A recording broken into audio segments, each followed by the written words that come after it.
When you want your spring break to feel like... and your kids' pool day to feel like... and your hotel bed to feel like... ooh, and room service to feel like... because at Hilton, hospitality feels like... Your cabana's ready. Would you like fresh towels? It matters where you stay. Book now at Hilton.com. Hilton, for the stay. This episode is brought to you by Nespresso. Introducing Vertuo Up, the latest in a long line of innovation from Nespresso. It's innovation you can touch, sense, and taste in every single cup. With a 3-second start, easy open lever, and dedicated brew over ice button, it's even easier to enjoy your coffee your way. Sip for yourself. Shop Vertuo Up exclusively at Nespresso.com. Salut à toutes, salut à tous. 6e étape de Paris-Nice aujourd'hui. Et avec une seule question pour aujourd'hui, qui va remporter l'étape? C'est vraiment le seul enjeu puisque pour le classement général, c'est complètement plié. Et aujourd'hui, c'est une belle étape du coup pour Baroudeur parce que c'est pas suffisamment difficile pour que des coureurs du classement général vraiment se disputent la victoire. 179 km, on a la côte de Saint-Rémy-de-Provence assez rapidement, de km 500 à 4,8%. Puis ensuite, un long passage quand même plat, quasiment 80 km de plat avant d'enchaîner côte de Beaunieu, de km 500 à 4,1%. Le col de l'Aire del Masco, 7 km à 4,3%. Puis dans le final, Saint-Martin de Castellón, 2,7 km à 5,3%. Et la dernière, c'est la plus dure, la côte de Seignon, 4 km à 5%, mais avec un dernier kilomètre plutôt autour des 7% de moyenne. Et ensuite, encore 5 km de descente avant l'arrivée. Donc voilà, il y a un bon coup à faire pour des échappées, mais attention, le profil est quand même finalement assez facile et peut-être que le peloton pourrait passer et finir même en sprint, peut-être pas massif, mais semi-massif, ou un petit groupe de 40 coureurs peut-être pour se disputer la victoire. Il y a des sprinteurs qui sont capables de passer parce que voilà, les pourcentages moyens, c'est du 4-5%. Donc normalement, la plupart du peloton doit pouvoir passer ce genre de difficultés. Donc voilà, plusieurs scénarios possibles aujourd'hui. On va voir lequel va se réaliser. Chute de Bellocchi juste devant Armstrong qui est parti dans le terrain. Et attaque de Pierre Rolland. Voilà ce que nous disons depuis le début de ce Tour de France. Une chute terrible. Christopher Froome à pied. Mais quelle image du Tour. On n'a jamais vu ça. 100% cyclisme, le podcast du vélo en direct. Ça va Marion? Désolé. Et on est parti. Et encore aujourd'hui, les coureurs seront contents de savoir qu'il y a du soleil, pas de pluie, pas besoin de kawaii, pas de souffrance excessive à cause du froid et de l'humidité. Immédiatement, des attaques évidemment. Le problème de ces étapes qui sont marquées un petit peu pour les échappées, c'est que tout le monde veut être dans l'échappée, que ça devient très dur d'aller dans l'échappée. Et que du coup, parfois, il n'y a même pas du tout d'échappée, ou alors vraiment avec un écart minime, parce qu'il faut 80 km pour qu'elle se forme. On verra ce qu'il en sera aujourd'hui, mais en tout cas, voilà, vraiment des coureurs qui sont intéressés dès le début, qui attaquent, mais qui ne font pas de différence. Et puis à noter là, 4 coureurs qui n'ont pas pris le départ de cette étape, dont 2 coureurs quand même assez importants, puisque Oscar Only, le coureur de l'Ineos Grenadier, et Ivan Romeo de la Movistar sont non partants, tout comme Ruik Plumers et Julien Bernard, les 4 qui sont malades, tout simplement. Oscar Only, il aura vécu un Paris-Nice assez compliqué pour son premier tour là, sous ses nouvelles couleurs de l'Ineos. Il devrait espérer bien mieux. Il s'est fait prendre le leadership par Kevin Vauquelin. Il est tombé. Il finit par abandonner en étant malade. C'est dur pour le Britannique. Et voilà, c'est quand même ouf. Les 3 coureurs qu'on estimait les 3 adversaires principaux de Jonas Vingegaard, à savoir Juan Ayuso, Brandon McNulty et Oscar Only, ont tous les 3 abandonné désormais. Ce qui explique aussi pourquoi Jonas Vingegaard a tant d'avance au classement général. Allez, on a eu un groupe de 6 coureurs là, qui a réussi un petit peu à sortir, mais qui finalement a été repris. Et là, on a 2 autres coureurs qui viennent de partir en contre. On est parti depuis une dizaine de kilomètres avec de bons rouleurs. C'est Stéphane Bissegger pour la Decathlon CMA CGM et Sébastien Grignard pour la Lotto Intermarché. Ils ont réussi à prendre 10 secondes d'avance. C'est très compliqué, le rythme encore une fois très élevé dans ce début d'étape. On les laisse pas partir comme ça, ces deux-là. Pas du tout parce qu'ils sont dangereux pour le classement général, mais bien parce qu'on veut aussi être à l'avant. Toutes les équipes ou presque veulent mettre quelqu'un devant. C'est pas la Visma Is The Bike qui va gérer tout ça. Alors, hier, j'avais un petit peu dit aussi que c'était pas non plus la Visma Is The Bike qui allait s'occuper de l'échappée. Au final, ce sont eux qui l'ont complètement maîtrisé, qui sont revenus dessus, et parce qu'ils avaient l'ambition de faire gagner Jonas Vingegaard à la régulière, après sa première victoire d'étape qui était due plus Je dirais pas uniquement à la chance, mais voilà, il était le seul un petit peu à être passé entre les soucis. Il voulait une vraie belle victoire sous le soleil, et sans sa salopette noire. Aujourd'hui, quand même, Vingegaard, il devrait laisser les autres s'écharper entre eux. Et donc la Visma Isobike, c'est pas elle qui gère toutes ces attaques. Par contre, toutes les autres équipes veulent mettre quelqu'un devant. Et du coup, c'est compliqué de sortir tant que chaque équipe n'aura pas mis un de ses représentants à l'avant. D'ailleurs, là, il y a plein de contre-attaques et de coureurs qui tentent de sortir derrière Stéphane Bissegger et Sébastien Grignard. On est désormais dans la côte de Saint-Rémy de Provence. Et cette côte, elle va être fatale à Stéphane Bissegger et Sébastien Grignard. Elle est pourtant pas très dure, 5% de moyenne sur 2,5 km. Mais le peloton va tellement vite derrière qu'ils vont être repris, les deux coureurs. Et du coup, après une vingtaine de kilomètres, on a de nouveau un peloton au complet. Et on va avoir des coureurs qui vont attaquer au sommet pour tenter, pas forcément de prendre les points, mais de profiter de cette bascule pour prendre l'avantage, créer un petit écart. C'est Ewen Kostyoula qui va passer en tête de cette difficulté. Il a Quentin Paché qui est pas loin derrière lui. Will Barta, le coureur de la Tudor, qui suit aussi ce mouvement, qui passe en deuxième position au sommet. Est-ce que ces coureurs-là qui attaquent là vont réussir enfin à s'isoler? C'est pas sûr parce que vraiment le peloton suit immédiatement derrière. Très compliqué encore une fois de prendre l'échappée aujourd'hui. Il y a plein d'attaques, ça n'arrête pas, mais ça ne marche pas.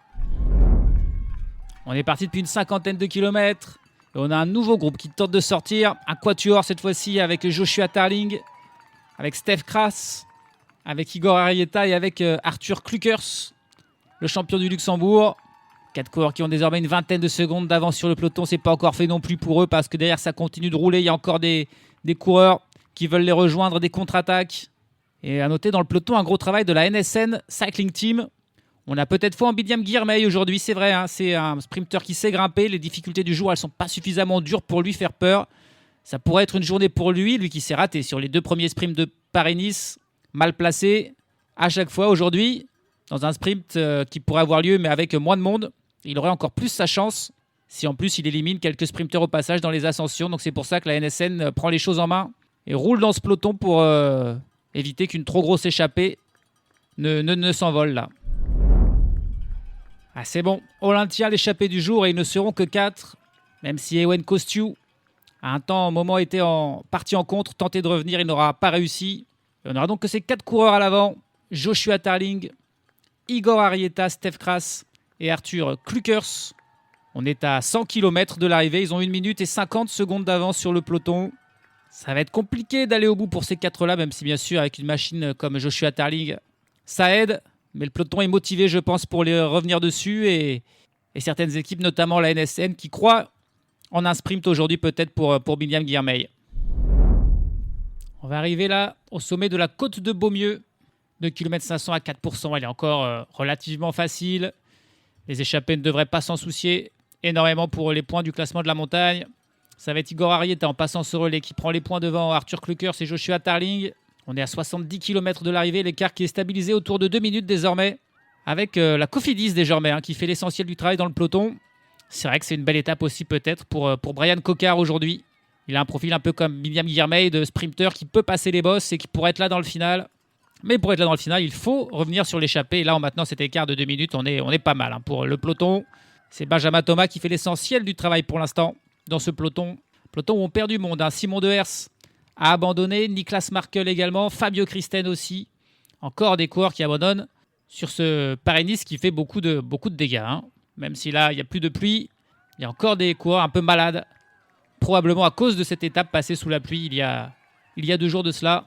Mais bon, étape du coup finalement assez tranquille aujourd'hui. Maintenant que l'échappée est formée, on peut s'intéresser à un des hommes de tête. Alors Joshua Tarling, c'est celui qui a le meilleur palmarès avec 9 victoires dans sa carrière. Arthur Klukers en a 2, mais c'est seulement sur les championnats du Luxembourg, soit pas les plus difficiles des championnats de la planète.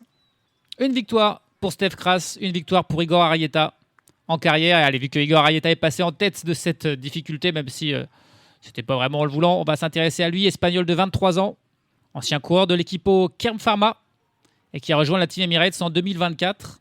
Signature un petit peu étonnante d'un coureur qui on n'a jamais été vendu vraiment comme un futur très très grand.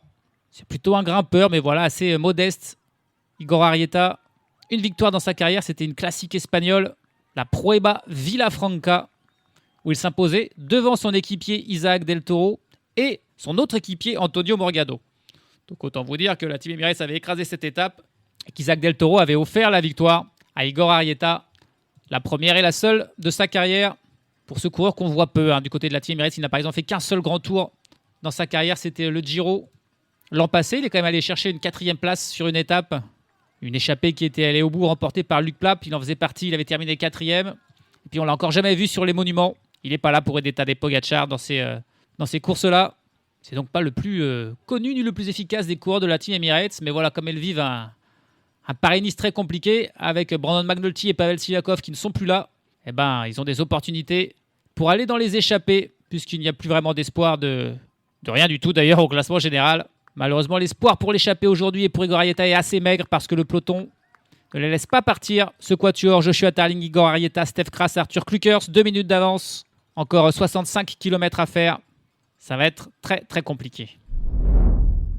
Il y a un coureur dans le peloton qui a des fourmis dans les jambes là, Søren Kragh Andersen, coureur de Lidl Trek qui sort du peloton. Là, on est à 37 km de l'arrivée. On est dans l'ascension du col de l'Air dei Masco et c'est 7 km à 4,3%. Une montée encore une fois assez roulante.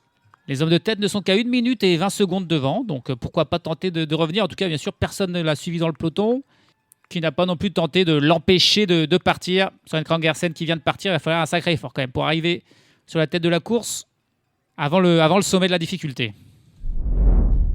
Allez, on arrive au sommet de la difficulté et c'est encore Igor Arrieta qui va passer en tête devant Arthur Klukers. Ça va lui faire 5 petits points de plus.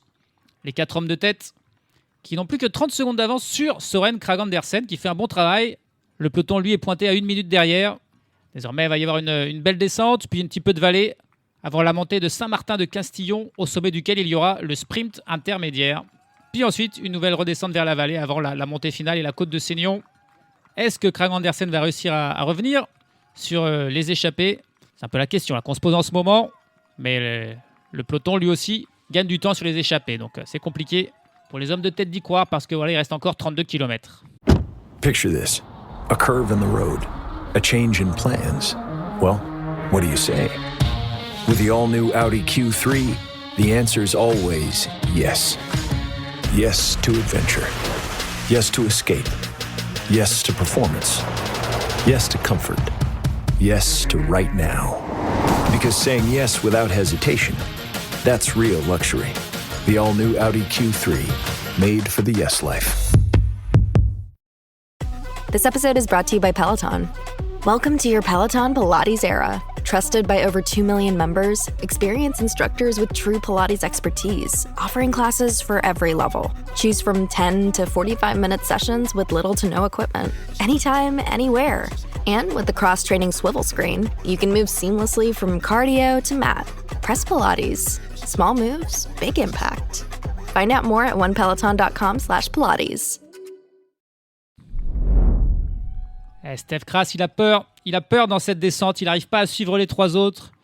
Stef Kras, il a été victime d'une terrible chute, cette fameuse chute du Tour du Pays Basque où Vingegaard, Jevine, notamment, avait été très gravement blessé. Roglic et Evenepoel aussi étaient tombés, avaient dû abandonner. Et Stef Kras, il faisait partie aussi des très grosses victimes. Il n'arrive pas à suivre les 3 autres, il est en train de se faire rattraper et même doubler immédiatement par Søren Kragh Andersen quasiment. Il faut qu'il arrive à prendre sa roue. Mais là, la descente des 3 hommes de tête est assez impressionnante. Il y a plein de petits virages. C'est une petite route étroite. Et alors là, Joshua Tarling, Igor Arrieta, Arthur Klukers, ils sont impressionnants. Ils reprennent aussi beaucoup de temps au peloton. Il y avait 1 minute au sommet. Il y a 1 minute 30 maintenant. Après, c'est 7-8 km de descente. Peloton toujours mené par Cofidis. On fait vraiment un gros travail pour Brian Cocard. Aujourd'hui, c'est la seule équipe qui travaille désormais depuis une bonne centaine de kilomètres. On a vraiment foi en Brian Cocard. On espère qu'il arrivera à performer. Mais voilà, là, le peloton qui a perdu quand même pas mal de temps sur les échappées qui ont repris espoir, clairement. Alors que pour Søren Kragh Andersen, c'est plus compliqué. Il plafonne là à 40-45 secondes. Il n'arrive pas à revenir sur les 3 hommes de tête qui sont de magnifiques descendeurs. Ça n'aura pas marché pour Søren Kragh Andersen qui est repris par le peloton à 20 km de l'arrivée en compagnie de Stef Kras qui a réussi à le suivre. Mais voilà, il a été apeuré dans cette descente et il n'a pas pu suivre les 3 autres. Lui aussi est repris par le peloton. 1 minute et 20 secondes d'écart pour les 3 hommes à l'avant. Il reste une vingtaine de kilomètres, 2 petites ascensions. Et pourquoi pas finalement? J'y croyais plus et j'y recrois de nouveau un petit peu pour les échappées. Parce qu'il y a quand même que la Cofidis qui les poursuit, qui n'est pas forcément non plus l'équipe la plus performante dans ce genre de situation, qui a moins l'habitude qu'une Team Emirates ou qu'une Visma. Donc, et puis avec une machine comme Joshua Tarling, pourquoi pas. Les hommes de tête qui sont désormais dans la montée de Saint-Martin de Castillon, au sommet duquel il y aura le sprint intermédiaire, mais dont ils ne se soucieront pas le moins du monde. Søren Kragh Andersen, il n'a pas pu rejoindre les hommes de tête du coup. Il se met à rouler dans le peloton. On travaille probablement pour Matthias Vacek. On commence à plus trop y croire. La Cofidis qui s'est un peu rangée. Il y a le peloton qui est même tergiversé pendant un petit moment. Les échappés qui ont pu reprendre un peu de champ. Mais là, l'écart qui diminue de nouveau sous l'effort de Søren Kragh Andersen et de la Lidl Trek. Dans cette difficulté, voilà, au sommet, Joshua Tarling qui passe en tête dans ce sprint intermédiaire. Il leur reste 16 km. Ils ont 1 minute et 10 secondes d'avance. Tout se jouera du coup dans la côte de Seignon, là, la plus dure. 5%, mais surtout le dernier kilomètre à près de 7%. Et ensuite, ça sera la descente jusqu'à l'arrivée. Mais on a vu que c'était des très très bons descendeurs où ils reprenaient du temps à chaque fois au peloton. Sachant que là, il y aura déjà une descente après ce sprint intermédiaire. Ils peuvent vraiment y croire à l'avant. Allez, c'est parti pour la dernière difficulté, la côte de Seignon. On est à 8 km 500 de l'arrivée. Et l'écart qui a diminué, la balance qui penche de nouveau plutôt du côté du peloton. À cause d'un énorme travail de la Lidl Trek essentiellement, qui vraiment a fait très fort dans la descente puis dans le plat. Il y a même eu des cassures dans le peloton qui est en plusieurs groupes. Alors que Arthur Kleukers qui peut plus suivre. Igor Arrieta qui accélère. Joshua Tarling qui suit assez facilement l'attaque d'Igor Arrieta. Mais c'est fini pour Arthur Kleukers, le coureur de la Tudor. Joshua Tarling qui prend le relais d'Igor Arrieta. C'est des coureurs qui doivent encore essayer de travailler ensemble s'ils veulent avoir une chance. Parce que le peloton est pas loin derrière, toujours mené par la Lidl Trek déchaînée. Là, c'est Lennart Kamna avec Matthias Vacek dans sa roue. Vingegaard très bien placé en 5e position. On voit Luc Lamperti bien placé. Binyam Girmay aussi. Dorian Gandon bien placé aussi. Voilà les genres de sprinteurs qui peuvent avoir s'imposer aujourd'hui. Brian Cocard est aussi encore là. Environ en 30e position. Écart toujours de 30 secondes. Il va falloir qu'une autre équipe vienne prendre le relais de la Lidl Trek parce qu'il n'y a plus que Lennart Kamna. Et après, c'est fini. C'est le leader Matthias Vacek. C'est au tour de Victor Kampenaerts de faire le travail dans le peloton. Pourquoi exactement, on ne sait pas, parce qu'ils n'ont pas trop d'ambition d'aller chercher la victoire. Le gros travail de Victor Kampenaerts, ça fait lâcher Binyam Girmay, ça fait lâcher Samuel Watson, ça fait lâcher Jensen Plowright. Les sprinteurs qui auraient bien aimé être là. Et c'est en train de revenir. Il n'y a plus que 10 secondes sur les deux hommes de tête. Ça commence à être dur aussi pour Luc Lamperti. Encore 20-25 coureurs dans ce groupe. L'effort de Victor Kampenaerts, c'est finalement bel et bien la Visma is the Bike qui va encore une fois condamner l'échappée. Axel Zinglet, c'est lui le sprinter de la Visma is the Bike et lui aussi est en train d'être lâché. C'est ses propres équipiers là, qui éliminent Axel Zinglet. Ils sont allés un peu trop fort. Axel Zinglet qui vient de faire un énorme geste d'énervement, qui vient de crier à l'oreillette. Et il est fou de rage parce que c'est ses propres équipiers qui l'ont lâché. Étonnant ce qu'on fait Visma is the Bike. Alors qu'on va arriver dans les 500 mètres les plus difficiles. C'est la Bahrain Victorious qui prend d'un seul coup la tête de ce peloton avec l'attaque de Lenny Martinez. L'attaque de Lenny Martinez. Et il est suivi immédiatement par Jonas Vingegaard, par Kevin Vauquelin, Matthias Vacek, Georg Steinhauser qui suit aussi. Il se remet en danseuse Lenny Martinez, mais bien sûr, pour lâcher Vingegaard, c'est quasiment impossible. Laurens Pitti qui s'accroche. Attention, c'est le plus rapide, clairement. Harold Terrada qui est aussi là et qui vient contrer un petit peu. Et Harold Terrada, par contre, il n'y a personne qui le suit. Il n'y a personne qui suit Terrada. Alors autant, tout le monde a suivi l'effort de Lenny Martinez. Mais alors là, Harold Terrada, il est sorti et personne n'a réagi. Ça y est, Valentin Paré-Peintre qui réagit avec Georg Steinhauser, Lenny Martinez, Laurens Pitti, Vingegaard, Vauquelin, Matthias Vacek aussi encore là. Un groupe de 10 coureurs à la poursuite d'Harold Terrada. Alors que ça y est, là, on a passé le sommet, on est dans la descente. Attention, on est à 4 km de l'arrivée. Et Harold Terrada a réussi à donc prendre un petit peu d'avance sur les autres. Il a vraiment bien joué le coup. Harold Terrada, il est 11e du classement général. Mais il avait fait quand même 3e de l'étape hier. Il est bien sorti. Il a 4-5 secondes d'avance. Et qui va travailler derrière? Il y a bien sûr que des leaders sans aucun équipier. Pas sûr qu'on veuille se sacrifier. Il y a un groupe de 4-5 coureurs d'ailleurs qui vient de revenir de l'arrière sur ce groupe de 10.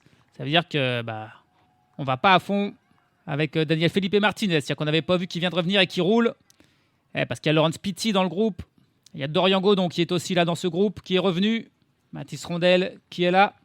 2 coureurs de la Cofidis qui viennent de rentrer avec Brian Cocard aussi qui est là. Mais malheureusement, ça risque d'être pour la 2e place parce que Terrada, il est déjà à la flamme rouge, le dernier kilomètre, tout plat. Il faudrait vraiment qu'il s'effondre là pour être repris. C'est la Cofidis qui se remet à travailler avec Yann Izaguirre devant Brian Cocard. C'est revenu avec Matteo Trentin aussi présent. Le timing parfait pour Harold Terrada dans son attaque après l'attaque de Martinez suivi par Vingegaard. Au moment où tout le monde s'est regardé, il a relancé et personne n'a réagi. Et voilà, c'était fait. XDIC Astana Team qui va aller s'imposer. Le groupe derrière qui ne cesse de s'étoffer. Ils sont au moins 20 désormais. Ça revient vraiment beaucoup de l'arrière. Terrada qui ne s'effondre pas. Le Colombien qui va aller s'imposer. Eh bien, ce n'est ni l'échappée, ni les sprinteurs qui savent grimper qui vont s'imposer aujourd'hui. C'est un coureur du classement général, un grimpeur pur. Harold Terrada qui s'impose. Et derrière la lutte, Dorian Godon, Brian Cocard. C'est Godon qui remporte ce sprint pour la 2e place devant Lewis Aski pour la NSN. Brian Cocard qui va faire 4e. Et ensuite, tous les coureurs du classement général qui étaient là, qui ont suivi. Mais qui se sont fait surprendre par Harold Terrada. La déception là pour Lenny Martinez, pour Kevin Vauquelin. Avec Martinez, il attaque et Vingegaard a immédiatement suivi. Alors que voilà, il n'y a aucun danger au classement général par rapport à Lenny Martinez. Par contre, quand Terrada a attaqué là, aucune réaction de personne. Et une fois qu'il avait 5 secondes d'avance, il a pu tenir jusqu'au bout.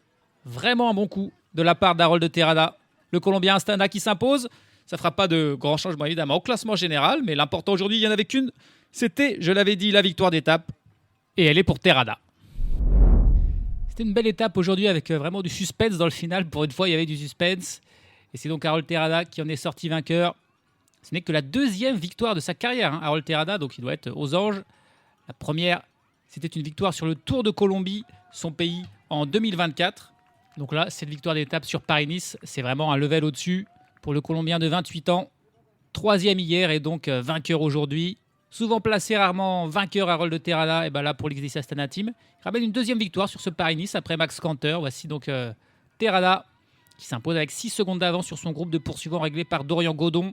Devant Lewis Aski, Brian Cocard, les sprinteurs Matteo Trentin, Laurence Pitty, puis Kevin Vauquelin, Valentin Paré-Peintre, Alexander Vlasov et Alex Baudin complètent le top 10.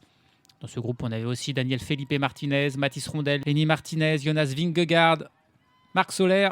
Tous ces coureurs n'ont pas perdu de temps. Et il y aura donc pas vraiment de changement au classement général. Le dernier du jour, Peter Kelemen, le Tchèque, le coureur de la Tudor, a fini loin à 21 minutes et 52 secondes, une petite minute avant la fin des délais. Mais c'est bon, une étape encore une fois qui a été assez rapide, difficile et qui a fait plusieurs abandons dont on a parlé. Classement général, pas vraiment de changement. Voilà, Vingegaard toujours largement leader, 3,22 devant Daniel Felipe Martinez et 5,50 devant Georg Steinhauser. Un seul changement dans le top 10, mais c'est dû à l'abandon d'Oscar Onley. C'est Harold Terrada justement qui rentre dans ce top 10 en 10e position. Classement par points, Luc Lamperti, il est toujours leader. Le vainqueur de la première étape, il s'accroche à cette place. Il a 5 points d'avance sur Jonas Vingegaard et sur Dorian Godon. Classement de la montagne, Jonas Vingegaard là aussi est le leader devant Casper Pedersen et Mathis Lebert. Et puis Georg Steinhauser est toujours le meilleur jeune devant Kevin Vauquelin. Et Lenny Martinez, demain, c'est l'étape Rennes. Alors encore une fois, le suspense malheureusement pour le classement général, il est plié. Et j'ai un peu envie de vous dire que le suspense pour la victoire d'étape, il est aussi plié, quoi. Qui d'autre que Jonas Vingegaard peut aller s'imposer demain à Oron? La montée finale, 7 km à 7% de moyenne.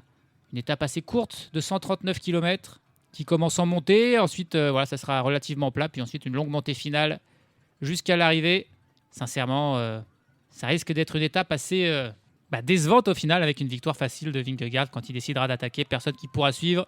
Les absences de Juan Ayuso font vraiment mal. Joao Almeida qui n'est pas venu à la dernière minute, ça fait mal aussi pour le suspense. Et en plus, les chutes d'Oscar Onley, de Brandon McNulty. Et c'est pas Georg Steinhauser, c'est pas Kevin Vauquelin, ni Daniel Felipe Martinez qui pourront probablement résister demain à Jonas Vingegaard, à moins d'une énorme surprise. On verra ça sera la 7e étape de Paris-Nice. Salut à tous, salut à toutes. Shot clocks, big shots, upsets, aces. TGL playoffs are here. First, Atlanta Drive starts their repeat run against Los Angeles Golf Club. Then, Rory's Boston Common Golf and Tiger's Jupiter Links face off in their playoff debuts. Who will advance? Keep up. It's playoffs. Tune in Tuesday, March 17th at 6:30 p.m. and 9 p.m. only on ESPN and the ESPN app.